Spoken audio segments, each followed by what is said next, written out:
Hello, good evening, everybody. Today's Thursday, and it's nearly what time is it now? It's past 9, and my name is Uche. I don't think I've ever introduced myself, have I? So, I just thought I should again air my views on what happened today in the Senate. So I'd earlier done a video on what Natasha should have done differently, or my thoughts on what was going on. And just as I predicted, she's been suspended from the National Assembly for 6 months, which is unfortunate.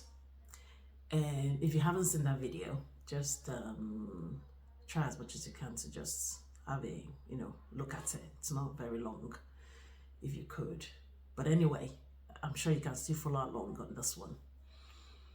So, Senator Natasha, let's lay some, do some sort of introduction. Senator Natasha is a barrister. She's a lawyer. UK trained, has got masters from the UK.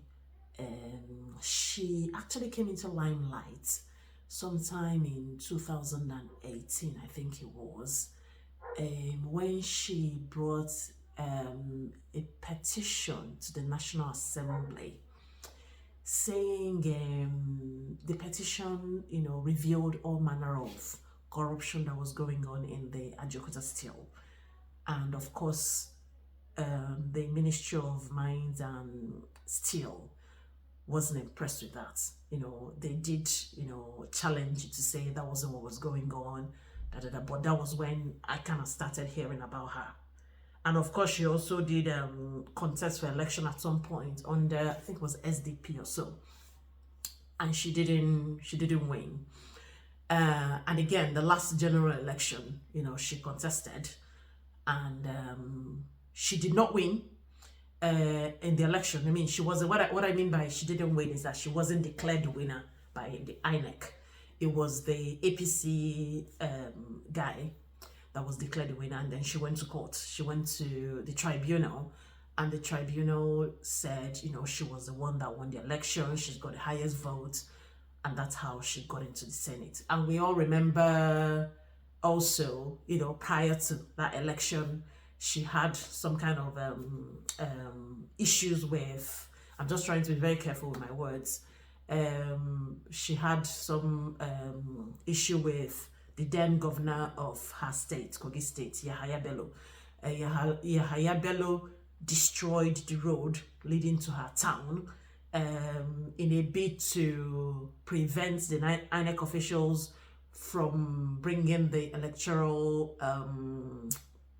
materials to her town. So I just wanted to give some kind of background just in case anybody doesn't know or you don't remember or anything like that. But anyway, that's Natasha. Following that suit that the motion or petition that she filed at National Assembly way back, and some group, did some publication and said she was only trying to enrich some private individuals, and everything she published was false, and also they made all manner of allegations against her. She went to court and filed for defamation, and she actually won that case. The court actually upheld her prayers and did order that the publishers of that newspaper should pay her 10 million. So she's somebody that knows her rights.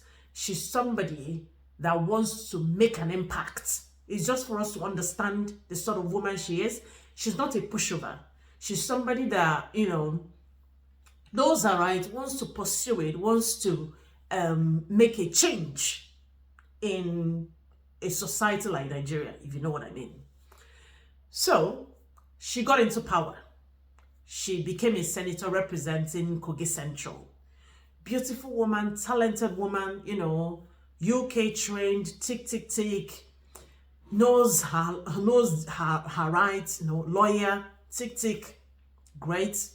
So following this allegation that is now everywhere, she said, in summary again, the Senate president was sexually harassing her, stopped her from, moving her motions. She even went to the extent of begging her husband to go and plead with him. She went to plead with him in his office, National Assembly there, and he reminded her that he's the chairman of the Senate. He's the Alpha and Omega finisher of everybody's faith within the Senate.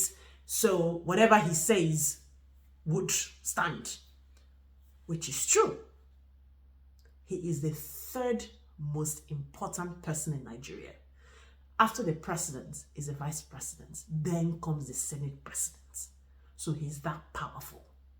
So if he tells you he's the author and finisher of your faith in the National Assembly, and even in Nigeria, he might as well be, because he is powerful. So let's not discountenance that. He is. So her husband went ahead and pleaded with him. Finally, she said her motion was taken, but the motion wasn't taken by the Senate president, it was taken by the deputy Senate president. Packed down in one corner. So what really brought all this issue in the social media and even in National Assembly is the fact that her seat was changed. I've addressed that already. So there was also another publication that was made by the aide of the Senate president, saying, and I quote, the Senator Natasha thinks local content committee of the Senate is her birthright. She thinks being a lawmaker is all about pancaking her face. Now, pancaking your face is where you do, she's always glammed up. She's a beautiful woman. You put powder, you put your lashes, you put your lipstick, all on point. And wearing transparent clothes to the chambers. Now, Natasha filed a suit against the aide and, of course, the Senate president, saying that publication on Facebook was defamatory, provocative, disparaging, all these words that we use when we're filing for defamation and all that, So, that one is sitting in court. She's filed a defamation suit against them.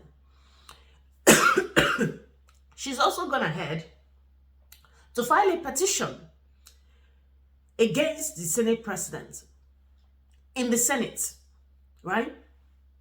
Saying that the petitions, is saying that, alleging against sexual harassment against the Senate president, abuse of power, and malicious obstruction of legislative functions of Senator Natasha, which is what she said in her Rise TV interview.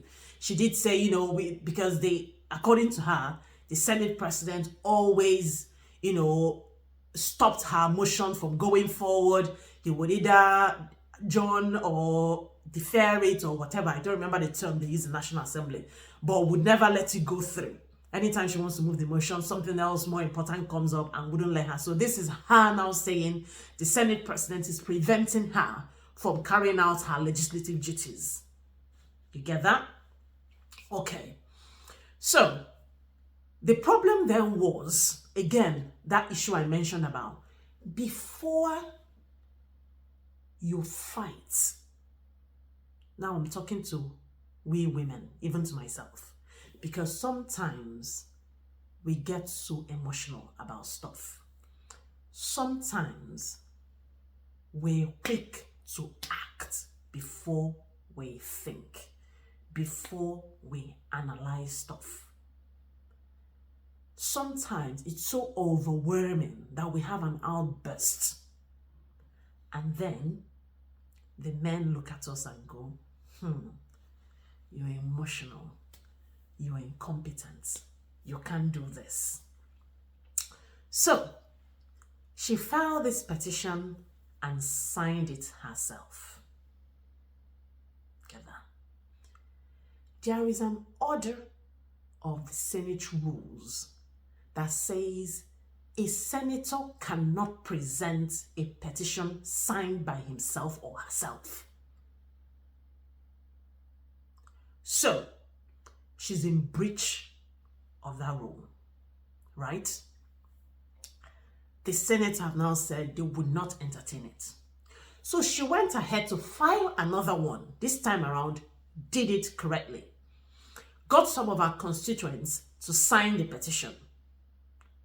And they had to sit and deliberate. When I don't know how many of you that watched when she presented that motion. It was so painful to watch.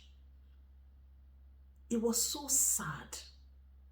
You know, watching somebody present a petition to the accused. Listen to that. I say somebody, I just want to, give some kind of example. I tell you, somebody slapped me. And I'm reporting that act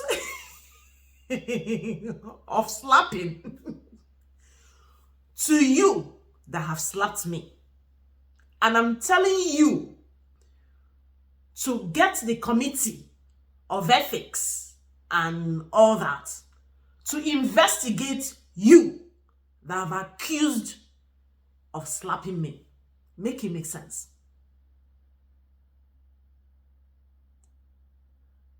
Just think about it for a moment.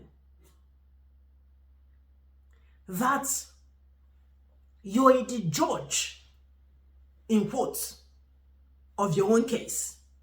Because you are, like I said earlier, you're the chief presiding officer of the National Assembly, the Senate. You've got the power. You're that powerful. And somebody is accusing you of sexual harassment. I'm bringing the petition to you to look at. What would you do in the circumstance? So, the Senate President asked her a question. Is there any impediment? Meaning, is there anything, within our rules that would prevent us from looking at this petition? And she said no. And she walked all the way from her new sitting position, which is so far down the room, and walked all the way down, and everybody was staring at her. She went there, bowed down, and presented her petition, and walked all the way back again to the seat. Ethics and I don't remember what the full, is it ethics, privileges, code of conduct, and public petitions. That's the committee. They deliberated and came up with 3 outcomes of their investigation. And they said she would be suspended for 6 months. If at all, number 2, the senator shall submit a written letter of apology before any reconsideration of the Senate. So if she wants the 6 months to be reduced to 1 month or cancelled in its entirety, she needs to bring a letter of apology to the Senate. In fact, I forgot to mention, when she presented that petition, the Senate president did make a speech that seemed like he was defending himself. He said, I and my siblings were raised very well by my single mom, who unfortunately passed in 2000. May her soul rest in peace, right? I have the highest regard for women. I have 4 beautiful daughters, and at no point have I harassed Senator Natasha or any other woman for that matter. I received an award when I was the sitting governor of my state. He was a two-time governor of his state, Akwa Ibom State. He received the award of the most gender-friendly governor in Nigeria, meaning he had a lot of women in his cabinet. So he's a friendly, gender-friendly governor, and he hasn't received any of such allegation and all that. So, long and short, our dear Senator Natasha has been, what? Suspended for 6 months. And it was the Senate president that read the suspension, the outcome of the investigation of that ethics committee. And he went, those in favor say aye. Of course, there was a resounding aye. Those in opposition or whatever say nay. There was nothing. The ayes have it. Boom. He hit his gavel. Done. Suspended for 6 months. The other one was, if she wanted that the position of the committee to be reviewed, she needs to bring a letter of apology. Those in favor say aye. When I listened, it was a bit of a balance. It was like 50-50, or even the nays kind of had it. But he said it was about 60-40 or 50-50. He has the power to, again, say the ayes have it. So we need to understand how powerful this man is, right? How powerful the Senate president is, and how powerful the institution of the Senate is. So it brings me to my own position now. Everybody's entitled to their own position or their own opinion on anything. This is mine, right? If you disagree, put it in the comment section, or do your own video and tell me what you think. You can tag me on it. I would listen.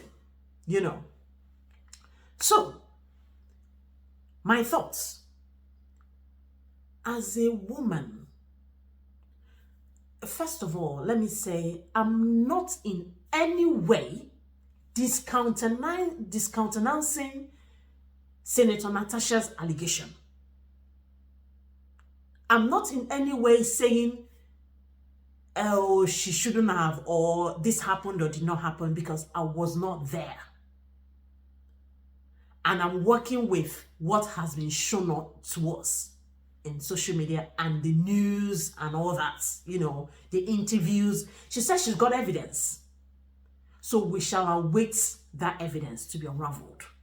But at the moment, I'm thinking to myself, as a woman that have attained such a position, you have, put out there that you're being sexually harassed. You've not come out to present us with the proof. Again, I'm not saying this didn't happen. I'm telling you how the court would think.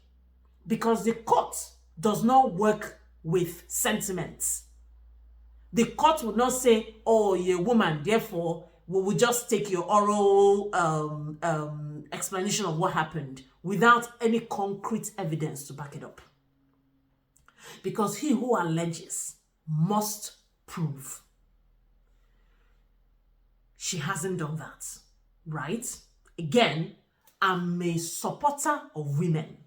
I'm a supporter of championing our rights as human beings, as women, equality, and all of that.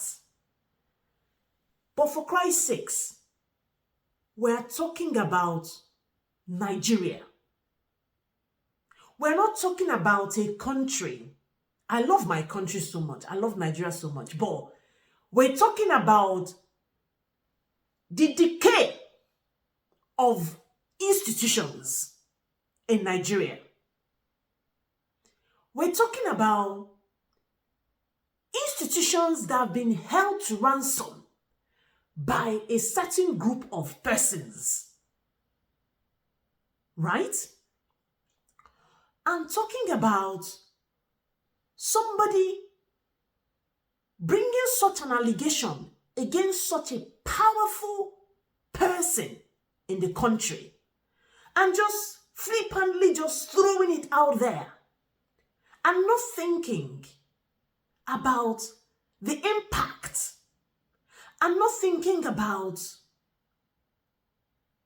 what would, people that are looking up to me think. What would I be remembered by? So, I'm thinking us as women need to be a bit strategic when we're doing things, right? Let's not be quick, again, like I said earlier, let's not be quick to react. If, for example, she took her time, you didn't have to come out at the time you came out. You didn't have to shout at the top of your lungs or, tell the whole world that the Senate president was because if you listen closely to all the things she said, we can come here and have fun. The Senate president can say, I bring people. I need you to understand the country that we live in. The Senate president can say his defense could be, since when has you've become a Senate president now? The talk that happened in a quartet, according to her, during the show around of the Senate president's house. That was the first time she said the Senate president made that statement to her while her husband was there. Her husband was taking a call, and then, the Senate president brought her to one other room and asked her what she thought about his house, and she said the house was beautiful, beautifully decorated and stuff. And the Senate president said to her, allegedly, now that you become the Senate president, now you become a senator, we can create time to always come here and relax or whatever. Something in that line. So the Senate president can just say, because his wife, Senate president's wife, has come out to say he's very friendly with everybody. So you could say that's how, some Nigerians are fond of making inappropriate statements, which in the West would be deemed highly inappropriate and be disciplined for it. You can lose your job for making such an inappropriate statement. Or, a silly banter, more like. But in Nigeria, it's not. We take it as, it's okay now, he's just talking. And she said again, when she went back to his office to beg him to allow her to move her motion, he then said, something again in the lines of, I'm the Alpha and Omega, I'm the chief presiding officer, you know what to do, you make me happy, you can achieve so many things. So these are innuendos that according to her, he's been throwing. So you haven't got any video evidence or audio evidence that shows us the Senate president doing all of that. Because if you're going to accuse such a powerful man, you must have a very tight case that even him will shudder when he sees the evidence. So you must be calculative. I remember some time ago when there was a senator that was accused of bribery. When they were talking about this petroleum, what was it again? I don't remember. Oh my gosh. I don't remember. But there was some senator that was suspended, and of course he lost his job, and I don't think we even hear anything about him anymore. Because there was a video evidence. I'm sure some of you that remember would be able to maybe put in the comment section. There was a video evidence of him putting the dollars in his cap, which was the bribery. So he wanted $10, I think it was $10 then, to bribe him. So $10 set him up and brought those dollars. And there was a video of him stacking the dollars in his cap and putting his cap on the dollars and all of that. So it was clear to even the blind that this man was guilty. So these are the kind of strategic moves we should be making. If somebody is harassing you, because sexual harassment is such a delicate, it's so difficult to prove sometimes. It is, which is really sad. It hurts me as a woman because it is sad that when somebody is saying, oh, somebody harassed me, they'll be asking you questions like, what were you wearing? Where were you there? And all of that. It is really sad. And in a place like Nigeria, it hits below the belt because your right is not even guaranteed. So if you must now come out to do make such an allegation and put up such a fight, you must be fortified with enough evidence so that when you release it, the world would see it, and it would be a shame for such a person to even be allowed to continue to hold that position. Even the men that were saying, oh, she's this and that, they would hide their faces in shame and say, oh my God, this is wrong. You know, so that's my thought. Now that she's been suspended for 6 months without any kind of salary, no compensation, no nothing, where does she stand? So, all that is now in vain because you've lost, because you moved too quick. You moved damn too quick.